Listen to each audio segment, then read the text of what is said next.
So, my name's Felicia, and I have a story for you, maybe some inspiration. So, I was adopted into a really good family when I was 6 weeks old. I don't know much about my mom. I know she was transient, she was divorced, and she had 7 other kids. My adopted family was amazing, is amazing. They have given me more love than I've known what to do with. My siblings and I are all close. There's 2 boys and a girl. And of course, my dad and mom was foster parents and gave a lot of people, a lot of kids a chance at a better life. And so they were definitely inspiring. When I got to be 17, I started having massive headaches, couldn't hold my head up, couldn't brush my hair. And so my mom and dad talked and knew something wasn't quite right. So they took me to my home doctor, my primary care, and he said that he did not have training enough to know exactly what was going on, but he did know it was something to do with the brain. So he sent us to Joplin to a doctor, and he was a neurosurgeon. He's retired now. And he did testing and figured out that I have hydrocephalus. For anyone that doesn't know what that is, your brain sets in water to be cushioned, and that water circles your head and goes down your spinal cord and then comes back up. My spinal cord somehow closed itself off, and the doctors don't know how that happened. We don't know how that happened, but it happened, and my head was swelling and was going to, I guess you'd say, explode. Maybe that's the best way to say it. So they did put in a shunt, and I had it quite a while, and then I started having headaches again. So we had to change my shunt quite a few times. I've had 8 brain surgeries, and 7 of them was revisions. On 9/11, I went in for surgery, and the thought was that we would put in a magnetic shunt, because that shunt we could hook to the computer and see if it's working and what's going on with it. Right now, having a VP shunt, the only way to see if something is really wrong is to do a shunt tap, which means you shave the head over where the bulb or the shunt valve is, and then you stick a needle in and pull the fluid out. If the fluid is cloudy, there's something really wrong. If it's clear, it's working. Doctors will not do a shunt tap unless the patient is dying. And that is because that shunt is hooked to the brain, and they don't want to take a chance that you might get an infection in the procedure. So the thought behind this other shunt, again, was because you could hook it to a computer and you could see what was going on. The shunt was malfunctioned from the company, but the company didn't know it, so they didn't warn my doctor. And a lot of times when you have a shunt malfunction, it reacts just the same way as being sick. So it may come across that, well, she's got the flu, or it may come across that, she's not feeling good. I don't remember anything about that surgery except for what my family told me.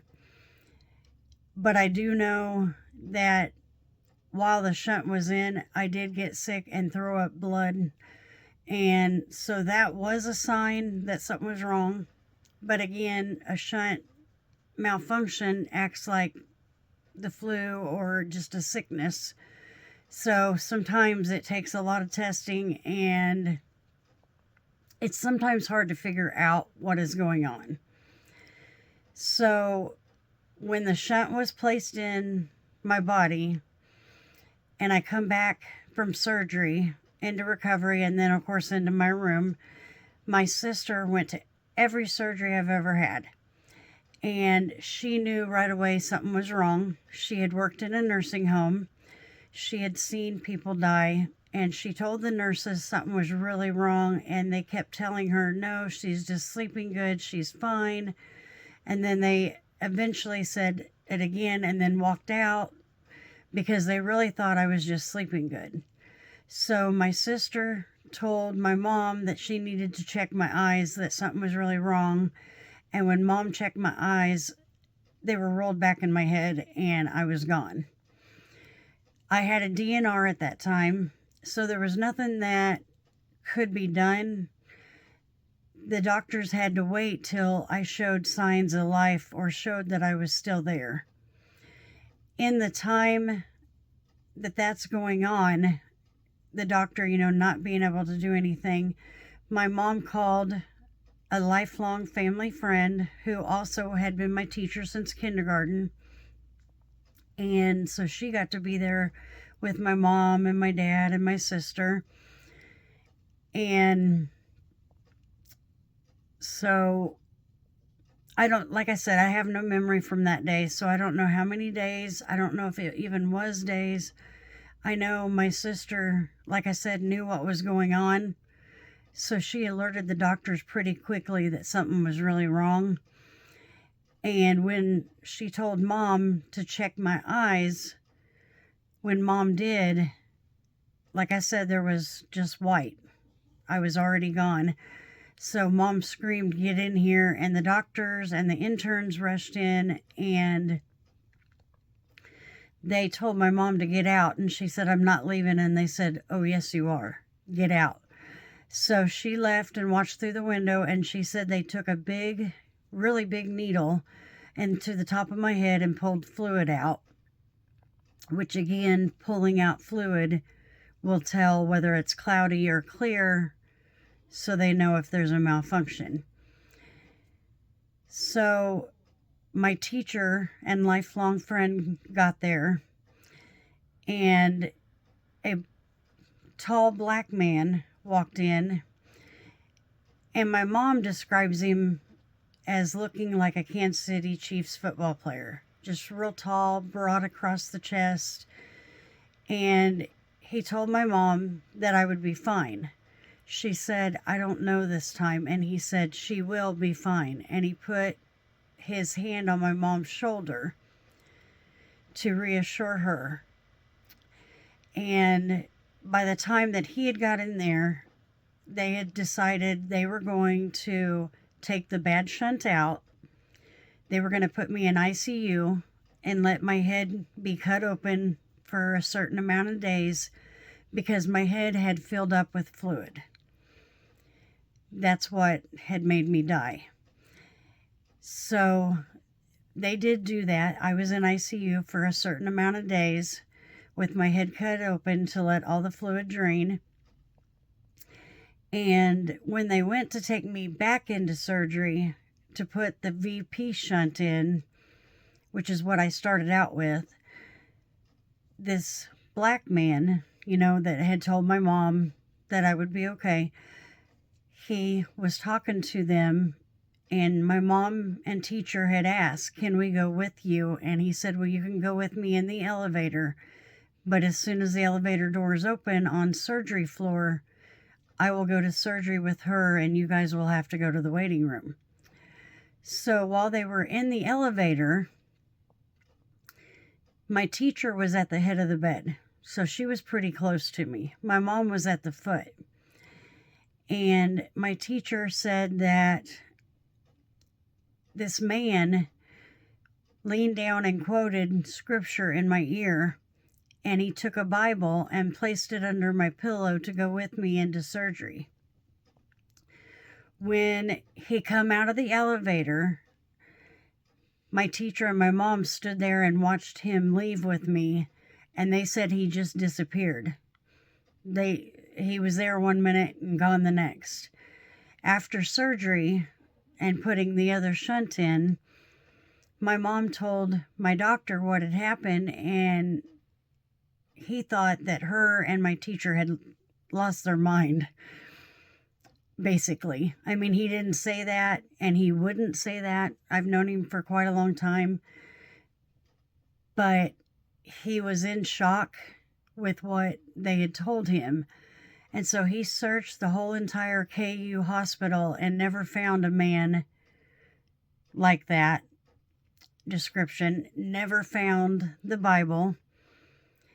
And when he asked the surgery department, they said no black man that fit that description had even come into the surgery room.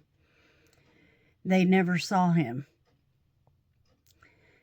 And my mom said, one person seeing him, we might be crazy. Two people seeing him, and the fact that he put his hand on my shoulder, there's no way that it could be anything but my guardian angel. And so then after the new shunt got put in, I was there for a certain amount of days. They went to check me and discovered that I couldn't feel my legs. So they started trying to figure out how to get me into home health care, how to get me into therapy. And with me, my determination, I think, was the big key thing that helped me, because I made a decision right there. I didn't care what I had to do. I wasn't going to be in a wheelchair. I just wasn't going to have that. So when I got out of the hospital, there was days where, I did really good with the therapy. The therapist said most people take a year to get their walking back. I did it in 6 months. And toward the end of learning to rewalk, there would be times I'd put the walker aside and try to walk and fall, but I kept doing it because I knew that I could do it. And within about 6 months, I had my walking back. Now, there was times where if I got really sick, like the flu or even feeling worse than that my legs would go weak just because of what they had been through. But doing the therapy, I did get my walking back. I also had to relearn to walk and talk and read and write. It wasn't easy. It was a very difficult process. And there was times when I wanted to give up. There was times when I just felt like, what's the point? I'm human. I go through that just like anybody else on the face of this earth. We have hard times. God never promised that he wouldn't give us hardships. And I really think giving us those hardships is what is going to help us be stronger, because it's going to show us what we can do. And we're going to get a confidence through God helping us. So after a period of time, I had told my mom I wanted a pen pal, that I just really was struggling. My friends had took off, and I think it was because they were scared and they didn't know maybe how to deal with it, losing a friend. I don't know. The only person that came to see me outside the family as far as best friends was my best friend since kindergarten. And her name is Jackie. And her mom got there pretty quick after they got the call. It usually takes at least 2, maybe 3 hours to get from El Dorado Springs to Kansas City. And I believe they were there in about an hour. So with the internet being so dangerous, my mom was really kind of scared about me getting a pen pal. But She said to give her a couple days to think about it. And of course, in a couple days, she told me she had no problem with it.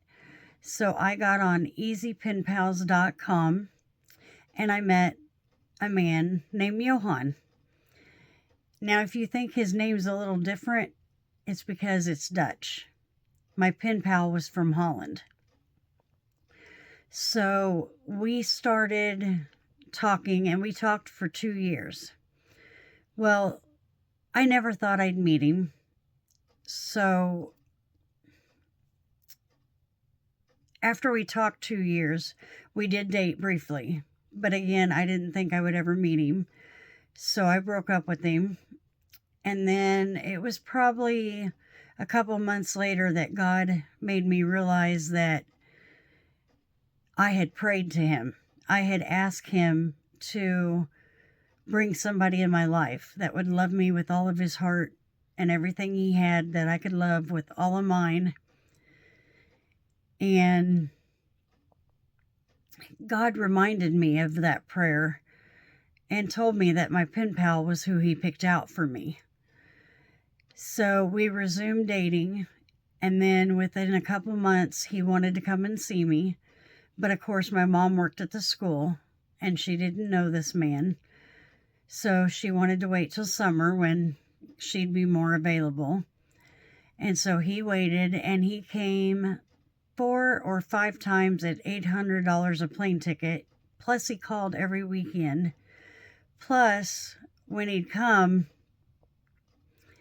he would have roses, but he would give me one every single day that he was there. So we dated for a couple months, and then within about 2 months, we were engaged. And then it wasn't very long after that, maybe 6 months, maybe a little longer, we were married. We were married in 2004. And we went through quite a bit of issues, and this is where we want to help people. So his country is raised, you say what you want, when you want, how you want, and you don't care what anyone thinks, including your wife. And if it's verbally abusive, it doesn't matter. They don't get their feelings hurt over there where he's from, because in Holland, everybody believes the same way. So everybody just says whatever comes into their head, which is not always a good thing. So with that, and then also me having bipolar, which they said did come from the brain surgery. I had never been diagnosed with it before, never had anger issues before. So not like the domestic violence kind of anger. I've never dealt with that. So when we started having problems and some domestic violence, I told Johan that even though they didn't believe in telling people your problems and keeping it in the family, or keeping it just in the husband-wife household, rather, I said, there's something wrong and I need to get help. I've never been this way. There's something wrong. I need to know for my own sanity what it is and fix it. So I went to Nevada, Missouri, which is about 30 minutes, or give or take 24 to 30 from where I live, and got myself into a psychiatric place. I didn't have to stay overnight. It was just therapy. But they diagnosed me with bipolar, and I was terrified. I didn't know very many people that had bipolar, but the ones I did know were very aggressive. One of them I knew, when he would get mad, he would beat his head against the wall. So needless to say, I was terrified. But my husband told me, hey, we'll get you on meds. You'll be okay. You're going to be just fine. And so then later on, I had to switch doctors. And I had an amazing doctor that had been doing it for 30 years. And she told me that she was really impressed. She said people with bipolar don't realize when they forget their meds. their brain doesn't have that chemical to signal, hey, you need to take your meds. So she said a lot of people that were patients of hers would call, I'm going to kill myself. I want to kill someone else. I'm really angry all the time. I don't know what's going on. And she would have to tell them, go take your pills. Go check and see if you took them. She said with me, it was completely different, that I was remembering on my own. And she said, if you can't get your medicines or it's not time for them, you somehow can tell that there's some kind of imbalance and that you're agitated all the time and you stay away from your husband. She said that's never been seen in my whole 30 years. And I told her, well, I have to do this. My mom can't do it for me. My dad can't do it for me. My husband can't do it for me. I have to do this. I have to either do it and have a great life where I can be happy and have a great husband, or don't do it and have a miserable life and lose my husband and everything I worked for. You know, I knew what had to be done. So now we've been together 20 years. And the one thing that we have learned out of this, the first biggest thing, walk away. When somebody is angry, they're going to say stupid things. They're going to do stupid things. They're going to get in each other's face. They're going to try to provoke each other, aggravate each other, and it's not going to work. Because everything that other person says is going to tick you off because you're already mad in the first place. So it's better to walk away, get some distance, get some peace and quiet, time to yourself to think. And for us, the biggest thing was God. You know, I was raised in church. I was saved when I was 17. And my mom was a preacher's daughter. I never not knew God. But let me tell you, when you've got domestic violence in the mix, it's not that hard to get mad at God and say, you're not protecting me. You're not helping me. Why do I even care about you? And then when you do that, I can guarantee you, everything's going to spin out of control. It always did for us anyway. So we both finally turned to God and asked for help, and things started to improve. And so, like I said, we've been married 20 years now. We still have disagreements. That's life. That's normal. But we agree to disagree, so to speak. And we don't insult each other. We don't hurt each other. And the one biggest thing that for Johan that he has told me he's learned is you can't brag. You know, when someone says, how are you doing? Don't say, oh, I'm doing great. We're doing great. Da, da, da, da, da. Because that's when the devil's going to step in and he's going to twist things around and you're going to have trouble. At least that was our experience. So we don't brag. We don't tell people we're doing great. We are doing as good as God is helping us to do. We also have to remember to keep God in our marriage. Because if there's not 3 in a marriage, most likely the marriage is not going to survive. You have to have God with you. That's the only way that it's going to survive. Or at least that's our experience. You know, we're both religious. My husband is now a deacon. And we just really feel strongly that God's the only way we survived it.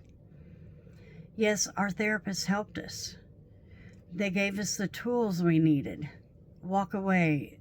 Talk when you're not mad. Don't say angry things to each other. Don't blame each other. You know, we did a lot of, well, it's your fault because you did this. That's going to mess things up. I can guarantee it. Because that person that you're saying that to, all they're going to hear is, you're blaming me for things that you did wrong too. And in a sense, that is putting the blame on one single person. So the main thing to always remember, walk away, talk when you're not angry, don't blame each other, don't put it off on each other, talk it out, work together, because those are the tools that are going to help you survive domestic violence.